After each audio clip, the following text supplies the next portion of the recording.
Depression ये एक ऐसा वर्ड है जो आपने कभी ना कभी, चाहे इधर उधर से, चाहे क्लासरूम में अपने दोस्तों से, या फिर कभी टीचर से, या फिर आजकल तो सोशल मीडिया से, तो कहीं ना कहीं से आपने इस वर्ड को डेफिनेटली 100% सुना होगा।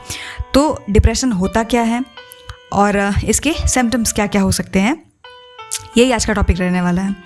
डिप्रेशन एक मूड डिसऑर्डर होता है और जिसकी वजह से एक लगातार एक ऐसी फीलिंग रहती है कि हर वक्त ना बहुत सैड वाली फीलिंग रहना और किसी भी काम में मन नहीं लगना। तो हम बोल सकते हैं कि हो सकता है, अगेन हो सकता है। और यहाँ पे हो जाता है जैसे मेजर डिप्रेसिव डिसऑर्डर, जिसका दूसरा नाम है क्लिनिकल डिप्रेशन, जो कि अफेक्ट करता है हमारे लाइफ को बहुत बुरी तरीके से अलग अलग एरिया में। फॉर एग्जाम्पल इमोशनल, बहुत इम्पैक्ट करता है इमोशनली, चाहे साइकोलॉजिकली या फिर फिजिकली, तीनों चीज़ों पे बहुत बुरा इम्पैक्ट पड़ता है अगर इंसान डिप्रेशन को फील कर रहा होता है। तो जो डे टू डे एक्टिविटीज़ होती है ना, उनमें बहुत ज़्यादा प्रॉब्लम देखने मिलती है। छोटी छोटी चीज़ें करनी होंगी पर उसमें बहुत दिक्कत देखने को मिलता है। तो सबसे इम्पॉर्टेंट ये है कि अलग अलग सिम्टम्स जो दिखाई देते हैं उस पर हम बात करते हैं।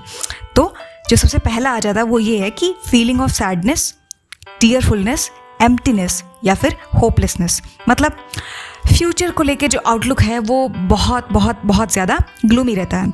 तो जैसे अगर ऐसे इंसान से अगर आप बात करोगे तो कहोगे कि यार फ्यूचर के बारे में कुछ अपने बताओ, तो पहली बात तो ये इंसान फ्यूचर वर्ड सुन के बहुत इरिटेटेड फील करेगा, या तो अवॉइड कर दे या फिर ये कहे कि क्लाइमेट चेंज है और अलग अलग चीज़ें, मतलब वो स्टार्ट करेंगे कि कंपटीशन इतना ज़्यादा है, तो जॉब की प्रॉब्लम है, अनएम्प्लॉयमेंट बहुत ज़्यादा है, ये सारी चीज़ें बोलेंगे। तो वो जब भी बोलेंगे फ्यूचर के बारे में वो 100% निगेटिव वर्ड्स ही बोलेंगे। वो कभी नहीं बोलेंगे कि यार एआई का ज़माना है, बहुत सारी चीज़ें एडवांस हुई हैं पहले से, तो अपॉर्चुनिटीज़ भी बहुत सारी हैं, सिर्फ नज़रिए का फ़र्क है। तो अगर हम ध्यान से देखेंगे ना तो चीज़ें पॉजिटिव हो सकती हैं। वो ऐसा नहीं बोलते, वो सीधे बोलेंगे कि यार निगेटिव निगेटिव निगेटिव, आसपास ध्यान से देखो सिर्फ निगेटिविटी ही है। ये होगा फ्यूचर का outlook. Next is angry outbursts, irritability, frustration, even छोटी छोटी बातों पे।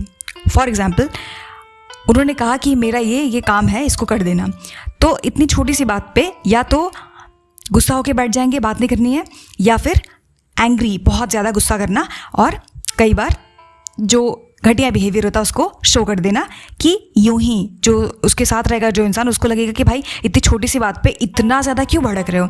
तो समझ नहीं आता है कि ऐसे इंसान क्यों बिहेव कर रहा है। एक्चुअल में रीज़न होता है कि इंसान डिप्रेस्ड है। बिना मतलब के आंसू आना, और आंसू आते इस वजह से हैं क्योंकि इंसान बार बार पास्ट में जाता है और वहाँ से सिर्फ निगेटिव चीज़ें उठा के दिमाग में, और उसको बार बार रिपीट मोड पे दिमाग में चलाते हैं कि अरे अरे ऐसा हो गया था, अरे वैसा हो गया था। तो बेसिकली अपने आप को पास्ट में, या फिर फ्यूचर का तो सोचते नहीं है, तो पास्ट में ही जा जाके अपना प्रेजेंट बुरी तरीके से ख़राब कर लेते हैं। नेक्स्ट आ जाता है लॉस ऑफ इंटरेस्ट और प्लेजर। तो जो चीज़ें, जो हॉबीज़ अच्छी लगती थी, कोई भी हॉबी हो सकती है कि बुक रीडिंग है, दोस्तों के साथ घूमना है और बाहर जाना है, और कोई स्पोर्ट एक्टिविटी है जहाँ पार्टिसिपेट करते थे, कोई बहुत अच्छी लगती, कोई किसी के साथ रिलेशनशिप में थे, ये सारी चीज़ें अब किसी भी काम में मन नहीं लगता है। चाहे भले ये इंसान बहुत ज़्यादा एंथुजियास्टिक रहा हो पहले, पर अब वो बिल्कुल ऐसा नहीं रह गया। क्यों? क्योंकि धीरे धीरे करके वो सिम्टम्स दिखाई दे रहे हैं बॉडी पे और माइंड पे। नेक्स्ट आ जाता है स्लीप डिस्टर्बेंसेस इंक्लूडिंग इंसोम्निया, या फिर बहुत ज़्यादा सोना या बहुत कम सोना। तो अगर कोई है जो 14 घंटे 15 घंटे सो रहे हैं इन्फेंट के जैसे, तो ये ठीक नहीं है। और कोई है जो सिर्फ 3 घंटे, ये 3 घंटे वाली चीज़ें मैंने खुद देखी है, मतलब मुझे बहुत अजीब लगता है कि बोलेंगे कि मैं पर्टिकुलर एग्ज़ाम के लिए पढ़ाई कर रहा हूँ तो मैं एक काम करता हूँ 3-4 घंटे ही सो लेता हूँ। ये ठीक नहीं है। ये चाहे जो भी जेंडर है, चाहे जो भी इंसान है, ये बिल्कुल ठीक नहीं। क्यों? क्योंकि लॉन्ग रन में जो स्ट्रेस हार्मोन है वो एक्यूमुलेट होते जाता है और इकट्ठे होके यही चीज़ें बाद में इंसोम्निया मीन्स रात को नींद नहीं आना, ये सारे चीज़ें इकट्ठे होके बाद में बहुत बहुत ज़्यादा प्रॉब्लम क्रिएट करेंगी, क्योंकि ये नेचुरल नहीं है। हमारी बॉडी को प्रॉपर, अगर हम न्यूरो साइंटिस्ट की माने तो प्रॉपर स्लीप चाहिए होता है। कम से कम अगर इंसान 18+ है तो उसको 7 से 8 घंटे इतना तो चाहिए ही चाहिए। लीस्ट पे आप अगर आ जाते हो तो ठीक है, 6 से 7 तब भी चाहिए। तो इससे आप कॉम्प्रोमाइज़ नहीं कर सकते। बाकी आप सारी चीज़ों से कॉम्प्रोमाइज़ कर लो, पर नींद के साथ नहीं, क्योंकि इसकी वजह से कॉन्सेंट्रेशन में प्रॉब्लम होती है। चाहे आप एकेडमिक परफॉर्मेंस हो, चाहे जॉब पे परफॉर्मेंस हो, वो सारी चीज़ें बहुत बुरे लेवल पे अफेक्ट करती हैं। इसलिए नींद को ये नहीं समझना चाहिए कि अरे यार नींद है, इसको टाल देते हैं। क्यों? क्योंकि मुझे सो कॉल्ड टॉक्सिक प्रोडक्टिविटी चाहिए ना, तो ये ठीक नहीं है। इतना ही प्रोडक्टिव मत हो जाओ कि मतलब बाद में बहुत दिक्कत हो जाए, तो ये ठीक नहीं होता है। टायर्डनेस और लैक ऑफ एनर्जी, हर वक्त थका थका सा महसूस होना। अगर जो इंसान डिप्रेस्ड है आप उससे बात करोगे तो वो कहेंगे कि यार एक्सरसाइज भी नहीं किया है फिर भी थकान है। ऐसा नहीं कि 7-8 घंटे लगातार पढ़ाई कर लिए है इसकी वजह से बहुत थकान लग रही है, ऐसा बिल्कुल नहीं होता। बिना कुछ करे धरे हर वक्त एक अजीब सा थकान, फटीग, एग्जॉस्शन वाली फीलिंग, और या तो बेड पे पड़े हैं और या फिर ऐसे ही सोफे पे लेटे पड़े हैं। ये चीज़ें थकान लगना उन्हें समझ नहीं आता है, पर थकान बहुत ज़्यादा देखने मिलता है। Reduced appetite and weight loss, increased cravings for food या फिर वेट गेन। मतलब एक्सट्रीम में जाता है। कैसे? या तो बहुत ज़्यादा खाने लगेंगे कि ओवरवेट हो गए, या बहुत कम खाएंगे कि भूख ही नहीं लग रही है।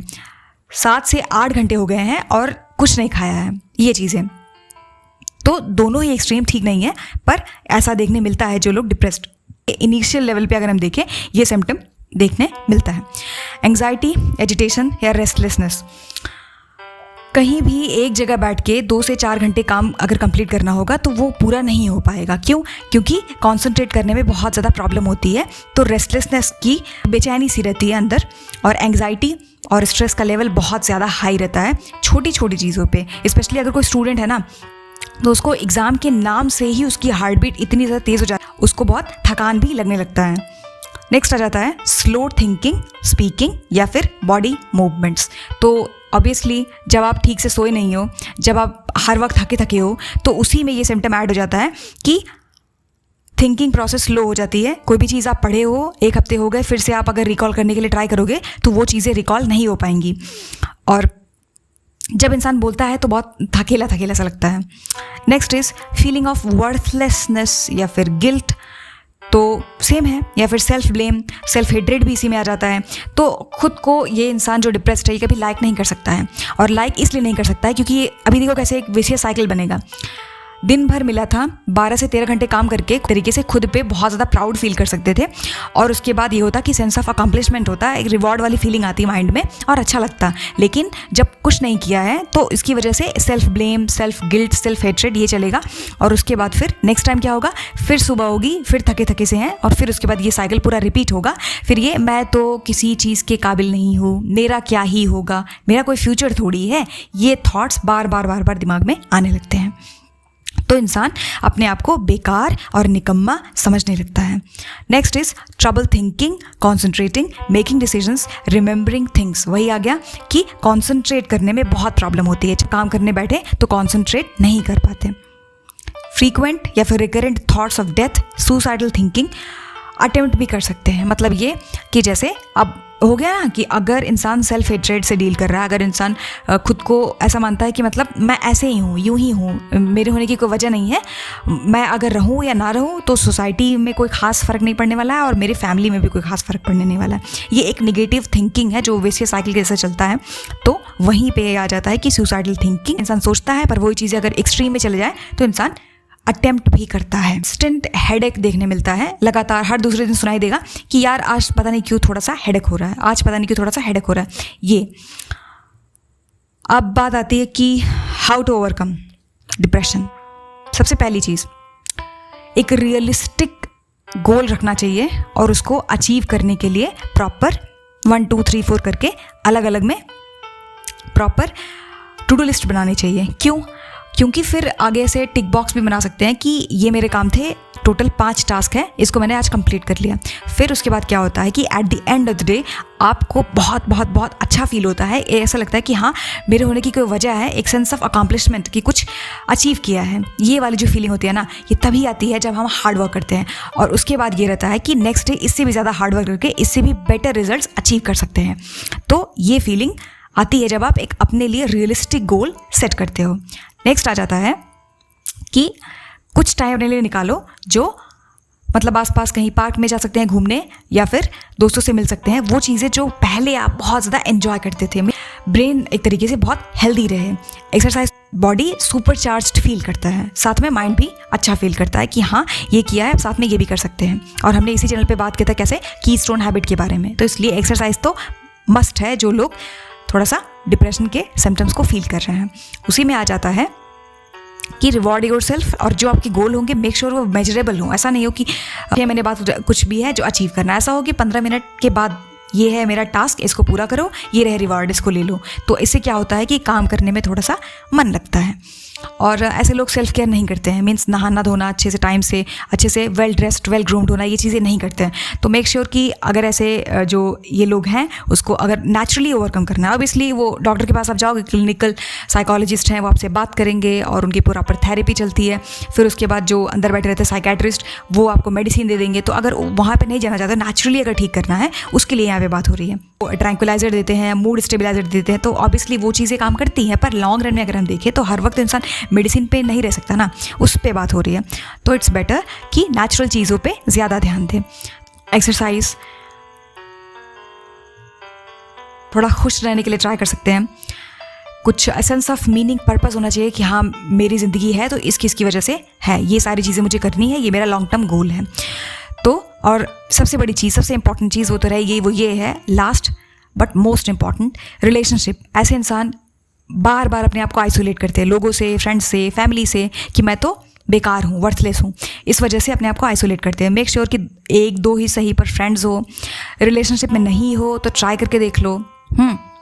तो ये चीज़ें बहुत ज़्यादा हेल्प करती हैं मेंटल हेल्थ के लिए। तो रिलेशनशिप से नहीं भागना है, और इससे फैमिली से नहीं भागना है, और फ्रेंड्स से नहीं भागना है। ये तीनों चीज़ें लाइफ में होनी चाहिए ताकि जो हमारा मतलब फ्यूचर है वो बेटर हो। तो ये जो होपलेस वाला फ्यूचर आउटलुक था ना, ये नेचुरली ठीक हो जाएगा। क्योंकि जब आप काम करके थकते हो तो आपके पास कोई प्यार करने के लिए है, और एक इंटीमेट क्लोज रिलेशनशिप है जिसकी वजह से आपका मेंटल हेल्थ प्रॉपर बिल्कुल बैलेंस्ड है। फैमिली है जिस पे आप 100% ट्रस्ट कर सकते हो, और फ्रेंड्स तो हैं, सिबलिंग्स तो ऑब्वियसली क्या ही बोले, मतलब एक अच्छा खासा बॉन्डिंग रहता है कि हाँ, इतने लोग हैं जिन मेरे पास इतना इमोशनल कनेक्शन है, जो चीज़ें बहुत ज़्यादा हेल्प करती हैं मेंटल वेलबींग के लिए। सो हमने देख लिया कि ये सारी चीज़ें, सिम्टम्स क्या है, कैसे ओवरकम कर सकते हैं, डिप्रेशन है क्या। So I hope you find this video helpful. Thanks for watching.